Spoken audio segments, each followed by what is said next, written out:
에베소서 2장 11절에서 22절 다 찾으신 줄 믿고 우리 한 목소리로 읽도록 하겠습니다. 시작. 그러므로 생각하라. 너희는 그때 육체로는 이방인이요 소리로는 육체에 행한 할례를 받은 무리라. 칭한 자로부터 할례를 받지 않은 무리라. 칭함을 받은 자들이라. 그때 너희는 그리스도 밖에 있었고 이스라엘 나라 밖에 사람이라. 약속의 언약들에 대하여는 외인이요 세상에서 소망이 없고 하나님도 없는 자이더니 이제는 전에 멀리 있던 너희가 그리스도 예수 안에서 그리스도의 피로 가까워졌느니라. 그는 우리의 합병이신지라. 둘로 하나를 만드사 원수된 것 곧 중간에 막힌 담을 자기 육체로 하시고 법조문으로 된 계명의 율법을 폐하셨으니 이는 이 둘로 자기 안에서 한 세상을 지어 합평하게 하시고 또 십자가로 이 둘을 한 몸으로 하나님과 화목하게 하려 하심이라. 원수된 것을 십자가로 소멸하시고 또 오셔서 먼 데 있는 너희에게 평안을 전하시고 가까운 데 있는 자들에게 평안을 전하였으니 이는 그로 말미암아 우리들이 한 성령 안에서 아버지께 나아감을 얻게 하려 하심이라. 그러므로 이제부터 너희는 외인도 아니요 나그네도 아니요 오직 성도들과 동일한 시민이요 하나님의 권속이라. 너희는 사도들과 선지자들의 터 위에 세우심을 입은 자라. 그리스도 예수께서 신이 모퉁이 돌이 되셨느니라. 그리스도 안에서 건물마다 서로 연결하여 주 안에서 성전이 되어가고 너희도 성령 안에서 하나님이 거하실 처소가 되기 위하여 그리스도 예수 안에서 함께 지어져 가느니라. 아멘. 우리 옆에 분들하고 인사할까요? 하나님 우리와 함께 하십니다. 우리 인사하도록 하겠습니다. 네, 하나님 우리와 함께 하십니다. 하나님 우리와 함께 하십니다. 오늘 본문 말씀은 에베소서 2장 11절에서 22절입니다. 지난주에 이어서 오늘도 바울은 복음과 성도들의 정체성에 대해서 말합니다. 그리고 그 정체성을 교회로 말하면서 설명하고 있습니다. 오늘 본문은 지난주 내용과 이어집니다.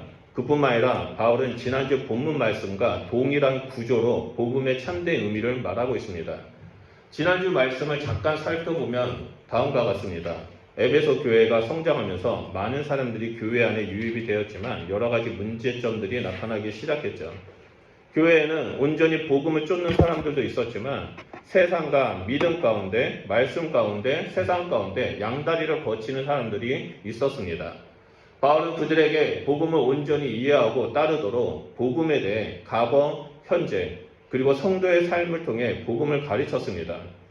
지난주에 그 과거라는 것은 구원받기 이전의 삶에 대해서 말하고 현재는 큰 사랑으로 그리스도와 함께 살리심을 받은 성도의 모습을 말합니다. 그리고 성도의 삶은 선한 일을 위하여 지음을 받은 자라고 알려주었습니다.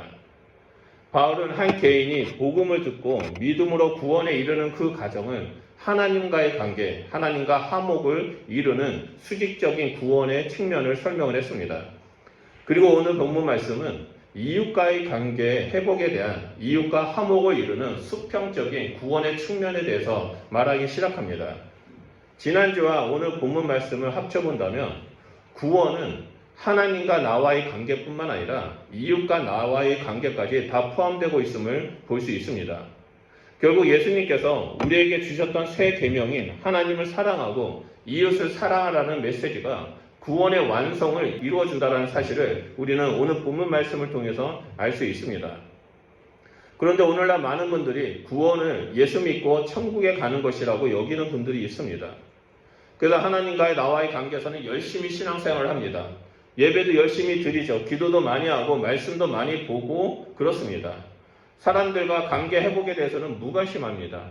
자기가 죄를 지어도 사람들에게 피해를 주어도 나는 회개했으니까 다 됐다라고 말하는 사람들이 많습니다. 구원이라는 것이 하나님과 나와의 관계만 살펴보는 사람들이 너무나 많다는 겁니다. 그래서 바울은 이러한 부분을 다루기 위해서 구원의 양면성, 지난주에는 하나님과의 화목을 말했다면 오늘은 이웃과의 화목에 대해서 말하고 있는 겁니다.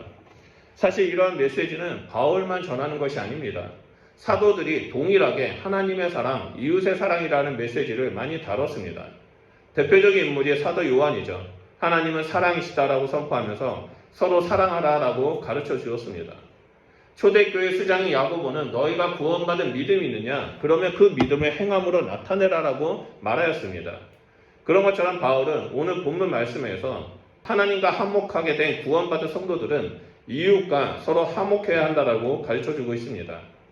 그것도 지난주에 살펴본 그 구조대로 과거와 현재의 모습과 화목을 이루는 성도의 모습을 교회라는 모습으로 알려주고 있습니다. 먼저 11절 상반절을 보면 바울은 이렇게 말합니다. 그러므로 생각하라 라고 명령을 합니다. 여기서 생각하라라는 그 헬라어 원문적 의미는 기억하라입니다. 그것도 단순히 한 번만 기억하라는 것이 아니라 살아가면서 늘 기억하면서 살아가라는 겁니다. 에베소서 1장부터 3장을 자세하게 필독하고 정독한다면 11절에 생각하라, 기억하라라는 이 말이 바울의 유일한 명령이라는 것을 알 수 있습니다. 그만큼 구원받은 성도들이 한 몸, 한 공동체를 이루는데 중요한 말씀이라는 사실을 알 수 있습니다. 그렇다면 삶 속에서 끊임없이 생각해야 하고 기억해야 하는 것은 무엇일까요? 그 첫 번째가 바로 과거의 모습, 전에 멀리 있던 너의 모습을 기억하라입니다. 우리 다 같이 11절 말씀을 보도록 하겠습니다. 그러므로 생각하라. 너희는 그때 육체로는 이방인이요 손으로 육체에 행한 할례를 받은 무리라 칭하는 자들로부터 할례를 받지 않은 무리라 칭함을 받은 자들이다 라고 나옵니다. 바울은 에베소 성도들을 향해 단호하게 과거의 모습을 알려줍니다.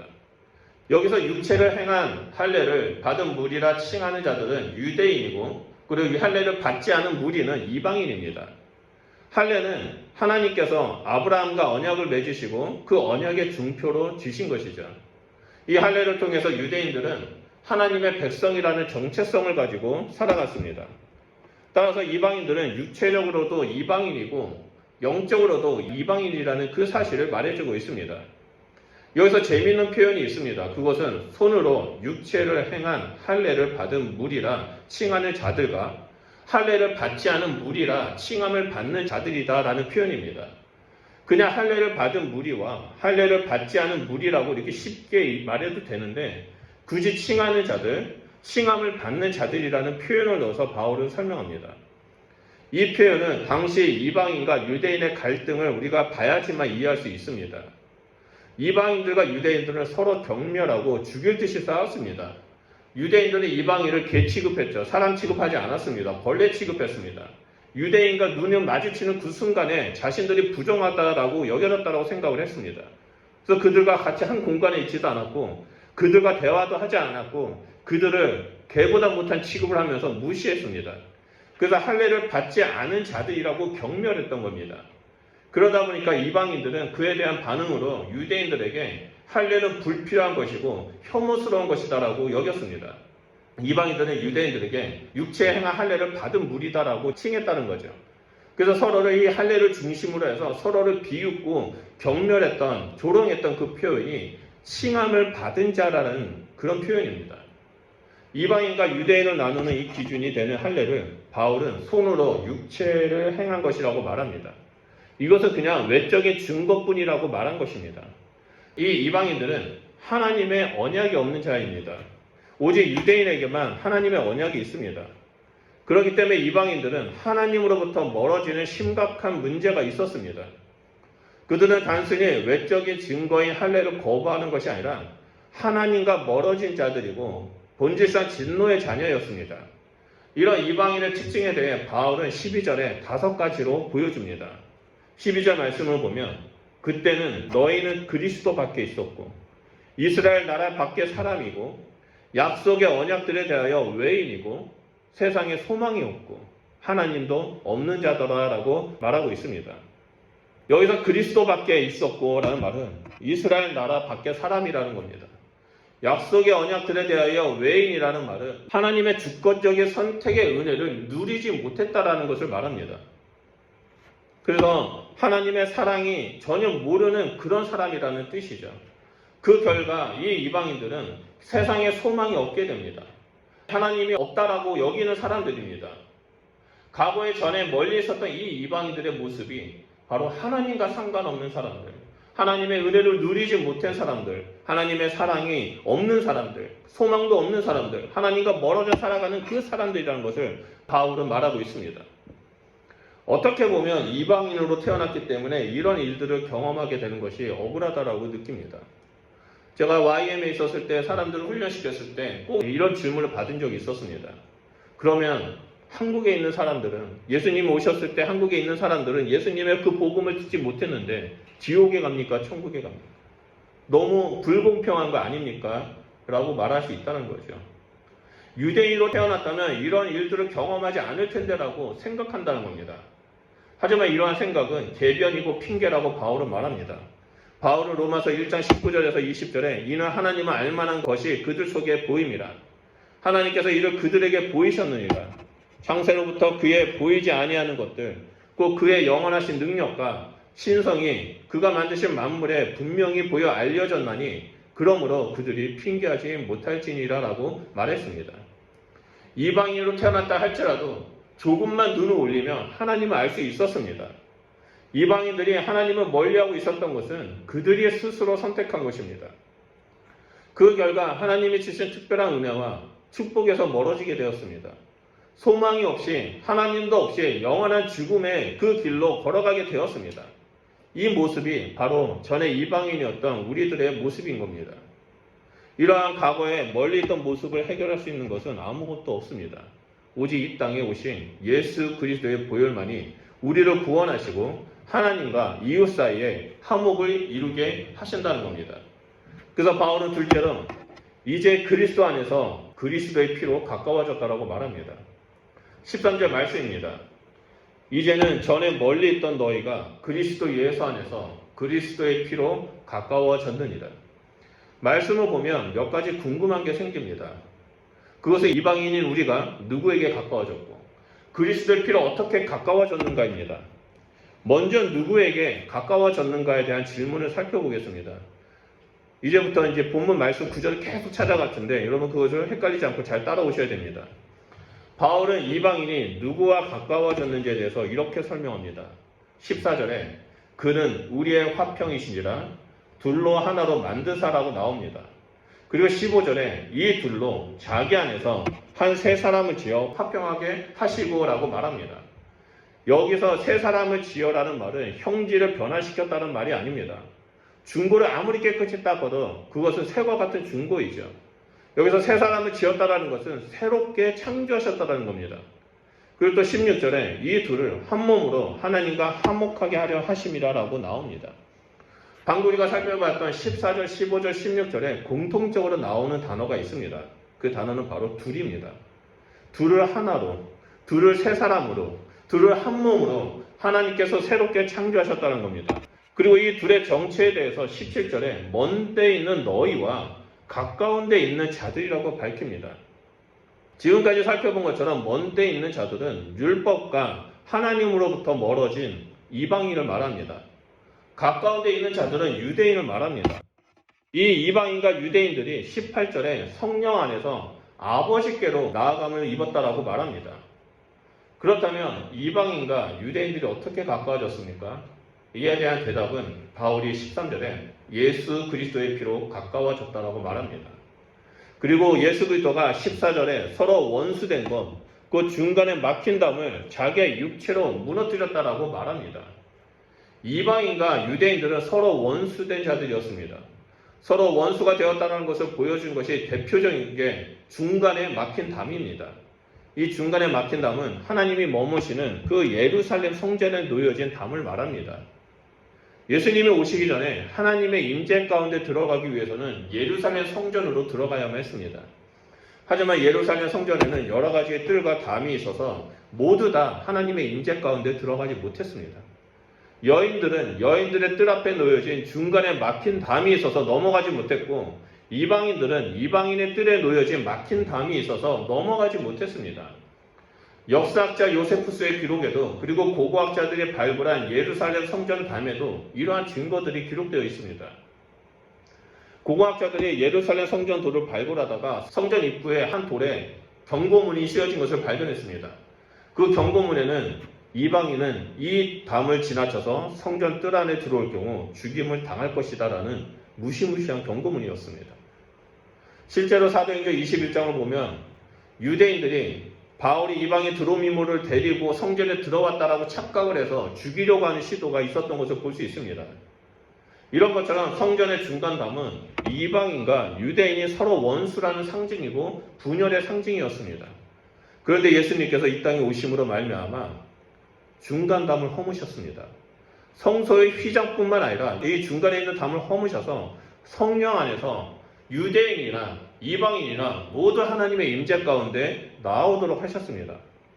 다시 본문으로 돌아가서 15절을 보면 이번에는 법조문으로 된 계명의 율법을 폐하셔서 이 둘을 자기 안에서 새 사람으로 창조하셨다라고 말합니다. 여기서 법조문은 계명과 율법을 세분화해서 법으로 제정해 놓는 겁니다. 특별히 여기에는 음식법과 제사와 할례 등의 규정들이 정해져 있습니다. 한여름 부정한 음식을 먹어서도 안 됐고 이방인과 식사를 해서도 안 되는 등 여러 가지 계명의 율법들이 체계적으로 세밀하게 기록되어 있습니다. 갈라디아서 2장을 보면 베드로가 안디옥 교회에서 이방인들과 함께 식사를 하죠. 그런데 예루살렘에서 유대인의 사역자들이 왔다는 얘기를 듣고 갑자기 베드로가 두려워서 도망친 사건이 나옵니다. 이 역시 법조문에 의해서 비난을 받을까봐, 유대인이 이방인과 함께 밥을 먹는다는 그 이유 때문에 비난을 받을까봐 나온 행동이었습니다. 이 법조문은 이방인과 유대인을 갈라놓는 대표적인 상징이었습니다. 하지만 예수님이 이 땅에 오셔서 물과 피를 흘리시고 죽으시고 부활하심으로 말미암아 법조문으로 된 율법의 계명들을 폐하셨습니다. 예수님께서 율법을 완성하셨기 때문에 이제는 이방인과 유대인의 구분이 사라지고 새 사람으로 창조되었습니다. 그리고 16절에 십자가로 이 둘을 한 몸으로 만드셨습니다. 그래서 함께 하나님의 평안을 누리고 성령 안에서 함께 하나님의 임재 가운데 나오도록 이끄셨습니다. 결국 십자가는 믿지 않는 자들에게는 저주의 나무이지만 믿는 자들에게는 하나님과 사람들 사이에 화평을 이루는 축복의 상징이 되었습니다. 이 모든 일들은 삼위일체 하나님의 사역에 의해서 이루어졌습니다. 성자 하나님이신 예수 그리스도의 십자가의 대속 사역과 성령 하나님 안에서 성부 하나님의 임재 가운데 이방인이나 유대인 모두 나오도록 하셨다는 겁니다. 삼위 하나님께서 하나 되어 흠없이 온전하게 구원의 계획을 세우시고 이루신 것을 오늘 본문 말씀을 통해서 볼 수 있습니다. 그리고 나서 바울은 셋째로 성도의 정체성에 대해서 말합니다.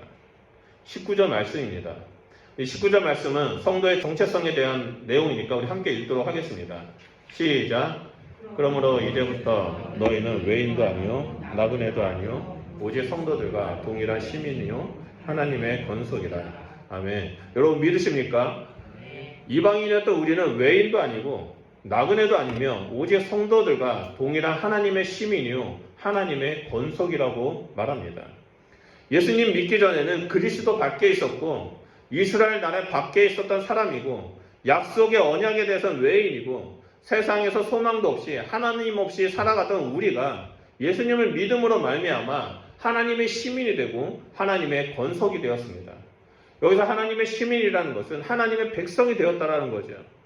그리고 성도들과 동일한 시민이라고 했는데 성도라는 것은 하나님의 선택을 받아 하나님의 백성이 되었던 유대인들을 말합니다. 그래서 예수님 때문에 그 유대인들과 함께 우리는 하나님의 백성이라는 거죠. 그리고 하나님의 권속이라는 말은 하나님의 가족, 하나님의 식구, 하나님의 패밀리라는 뜻입니다. 성경 전체에서 유일하게 하나님의 권속이라는 이 기록, 하나님의 가족이라는 이 기록은 에베소서에 기록되어 있습니다. 물론 하나님의 자녀라는 표현은 많이 기록되어 있습니다. 하지만 하나님의 가족이라는, 하나님의 권속이라는 표현은 오직 에베소서 2장에만 기록되어 있습니다. 이렇게 이방인이나 유대인이나 할 것 없이 우리는 하나님의 백성이 되었고 하나님의 가족이 되었습니다. 이어서 바울은 예수 그리스도로 말미암아 하나님의 시민, 건속된 성도들의 모습에 대해서 20절에 너희는 사도들과 선지자들의 터 위에 세우심을 입은 자라 그리스도 예수께서 친히 모퉁이 돌이 되셨느니라 라고 말합니다. 사도들의 오신 예수님, 선지자들의 오실 예수님을 증거한 터 위에 하나님은 구원받은 이방인과 유대인들을 세우셨습니다. 그리고 예수님은 친히 모퉁이 돌이 되어주셨습니다. 여러분 모퉁이 돌 참된 의미 기억하고 계시죠? 잘 아실 거라고 믿습니다. 예전에 우리가 수요일날 사도행전 공부하면서 우리가 이 모퉁이 돌이 무엇인지 살펴본 적이 있습니다. 이 모퉁이 돌은 건물을 짓는 기초석이 아닙니다. 하나님의 건축물을 견고하게 세울 때 각 벽을 서로 연결하여 웅장한 건물이 세워지도록 만든 중심돌이 바로 모퉁이 돌입니다. 당시 건축가들은 건물의 중심돌인 모퉁이 돌 위에 자신의 이름을 새겼습니다. 그래서 이 건물은 견고합니다. 이 건물은 무너지지 않을 겁니다라고 자기가 보증한다는 그 상징으로 이름을 새긴 겁니다. 그렇게 건물을 완성했습니다. 그런데 예수님께서 그 중심돌, 모퉁이 돌이라고 말을 합니다. 자신의 이름을 내걸 만큼 모퉁이 돌은 건축에 있어서 매우 중요합니다. 만약 이 모퉁이 돌이 잘못 끼워지고 잘못 붙어 있다면 그 건물은 결국 무너지게 됩니다. 그만큼 이 중요한 모퉁이 돌이 바로 예수 그리스도입니다. 21절에 그의 안에서 건물마다 서로 연결하여 주 안에서 성전이 되어가고라고 말합니다. 이방인 한 사람 한 사람의 돌과 유대인 한 사람 한 사람의 돌이 서로 연결되고 그 중심에 모퉁이 돌 대신 예수님께서 중심돌로 연결이 되어 성전이 되어간다라고 말합니다. 본문에서 성전이 되어가고라는 말은 히브리어 단어로 건축에 사용되는 용어가 아닙니다. 살아있는 생물이 성장하는 것을 묘사할 때 사용되는 단어입니다. 이것은 예수님을 중심으로 세워진 교회가 영적으로, 질적으로 성장한다는 것을 말합니다. 숫자적으로 성장하는 것이 아니라 영적으로 갓난아이가 영적 아이가 되고 또 영적인 청년이 되고 그 영적 아비가 되는 것처럼 이렇게 성장한다는 것을 말합니다. 온전한 하나님 나라가 세워진다는 것은 하나님 안에서 성장한다는 것을 말합니다. 바울은 22절에 너희도 성령 안에서 하나님이 거하실 처소가 되기 위하여 그리스도 예수 안에서 함께 지어져 가느니라고 말합니다. 그래서 우리 한 사람 한 사람이 모퉁이 돌 대신 예수님과 연결되어 하나님의 나라를 이루는 자라라고 우리의 정체성을 보여주고 있습니다. 오늘 본문 말씀은 우리에게 아주 중요한 것을 가르쳐주고 있습니다. 많은 것들을 생각하게 만들어줍니다. 복음이 선포되어지고 전 세계의 교회가 세워졌습니다.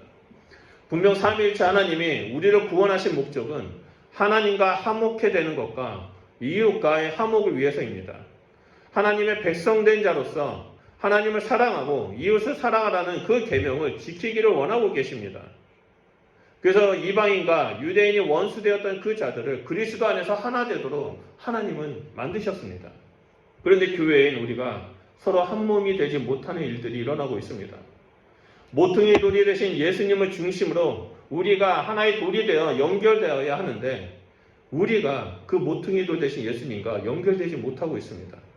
오히려 내가 모퉁이 돌이 되어서 나를 중심으로 연결되도록 노력하고 있습니다. 우리는 내가 마음에 드는 사람을 선택할 권리가 없습니다. 오직 모퉁이 돌 대신 예수님을 중심으로 모든 사람이 연결되어 온전한 교회를 이루어야 한다는 것을 보여주고 있습니다. 초대교회 때는 신분과 빈부의 격차로 인해서 차별이 있었습니다. 그래서 야고보가 외모로 사람을 차별하지 말라고 말했죠.